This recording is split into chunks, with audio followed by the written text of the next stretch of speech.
हमेशा योगी मुख्यमंत्री नहीं रहेगा, हमेशा मोदी प्रधानमंत्री नहीं रहेगा। याद रखो, हम तुम्हारे जुल्म को भूलने वाले नहीं हैं। चाचा जान और अब्बा जान के अनुयायियों से कहूंगा, माहौल खराब करोगे, सख्ती के साथ सरकार निपटना भी जानती है। क्या यूपी में जो बांटेगा वही 2022 में राज करेगा? क्या जितनी जोरदार हेट स्पीच उतनी ज्यादा मिलेगी सीट? माहौल तो कुछ ऐसा ही चल रहा है।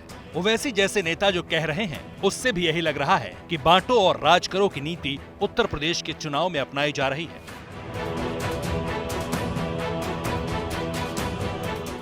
जगह कोई भी हो, रैली कहीं भी हो, कानपुर हो या फिरोजाबाद हो, AIMIM के मुखिया ओवैसी ने जहां मुंह खोला, विवाद वहीं से शुरू हो गया। अलीगढ़ में समाजवादी का जलसा हुआ, समाजवादी का जलसा हुआ। अलीगढ़ का 10 साल का MLA, उसका नाम क्या है? जमीरुल्लाह। अब ऐसा हम कर रहे हैं, अब बाबर आ गया ऐसा, तो मैं ढकलूं बाबर को ऐसा? बोलो आप, तो मैं होता बाबा, आजा बाबर तू भी।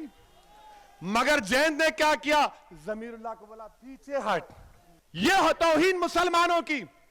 ओवैसी जमात की दुहाई दे रहे हैं, समाज की दुहाई दे रहे हैं और सियासत में हिस्सेदारी के नाम पर मजहब की चिंगारी भड़का रहे हैं, नफरती आग को हवा दे रहे हैं। उत्तर प्रदेश में किसी बिरादरी का कोई नेता नहीं है, तो उत्तर प्रदेश के 19% मुसलमानों के पास उनकी कोई सियासी ताकत भी नहीं है। ये लड़ाई मजलिस की, मेरे अजीज दोस्तों और बुजुर्गों, हिस्सेदारी की लड़ाई है। और याद रखिए, हिस्सा सिर्फ उसी को मिलता है जो अपने वोट से अपने कैंडिडेट को, अपने प्रत्याशी को, अपने उम्मीदवार को कामयाब करता है। तो सवाल उठता है, क्या ओवैसी यूपी में मुसलमान वोटरों को बांटना चाहते हैं, अखिलेश के वोट बैंक में सेंध लगाना चाहते हैं? क्योंकि बीजेपी से ओवैसी की सियासी अदावत जगजाहिर है, लेकिन अब ओवैसी ने अखिलेश यादव पर भी निशाना साधना शुरू कर दिया है। समाजवादी पार्टी के कोर वोटर यानी यादव और मुसलमानों के बीच बंटवारे की लकीर खींचने की कोशिश ओवैसी कर रहे हैं। हमने अपने वोट का इस्तेमाल तमाम पार्टी के हक में किया, मगर उन्होंने आपका वोट तो हासिल किया, अपनी बिरादरी के नेताओं को मजबूत किया और मुस्लिम अक़लियत को यतीम और लाचार बनाकर छोड़ दिया। जिसके पास उसका नेता नहीं होगा, उसकी आवाज तो सुनना तो दूर की बात, उसको दबाया जाता है। मेरी एक ही ख्वाहिश है, मैं उत्तर प्रदेश में मजलिस के परचम तले मुसलमानों के लीडरशिप को देखना चाहता हूं।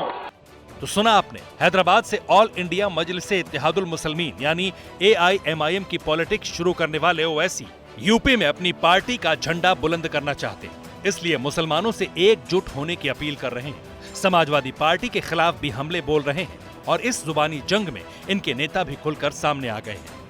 आपके घर पे दूध लेकर के कौन आता है? आधा लीटर दूध में पानी कौन मिलाता है? अरे दूध में पानी मिलाने वाली कौन को भी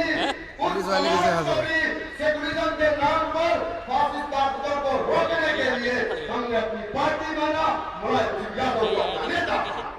मुसलमानों को क्या मिला? Sachar committee, Rangaraj Mishra commission.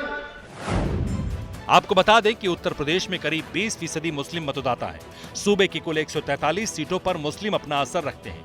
इनमें से 70 सीटों पर मुस्लिम आबादी 20 से 30% के बीच है, जिन पर समाजवादी पार्टी और बहुजन समाज पार्टी की नजर है। लेकिन ओवैसी और उनकी पार्टी के नेता इस टारगेट को बांटना चाहते हैं, लिहाजा जुबानी तीर चला रहे हैं, यहां तक कि प्रदेश और CM के खिलाफ भी भड़काऊ भाषण दे रहे हैं।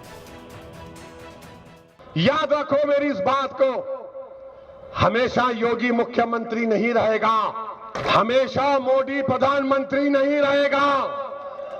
और हम मुसलमान वक्त के एतबार से खामोश जरूर हैं, मगर याद रखो, हम तुम्हारे जुल्म को भूलने वाले नहीं हैं। हम तुम्हारे जुल्म को याद रखेंगे। वहीं उत्तर प्रदेश के मुख्यमंत्री योगी आदित्यनाथ ओवैसी जैसे नेता को देशद्रोही तक कह रहे हैं। मोदी जी हो या योगी हो, योगी मठ में रहे या सत्ता की कुर्सी में, देशद्रोहियों के लिए हमेशा काल ही रहेगा।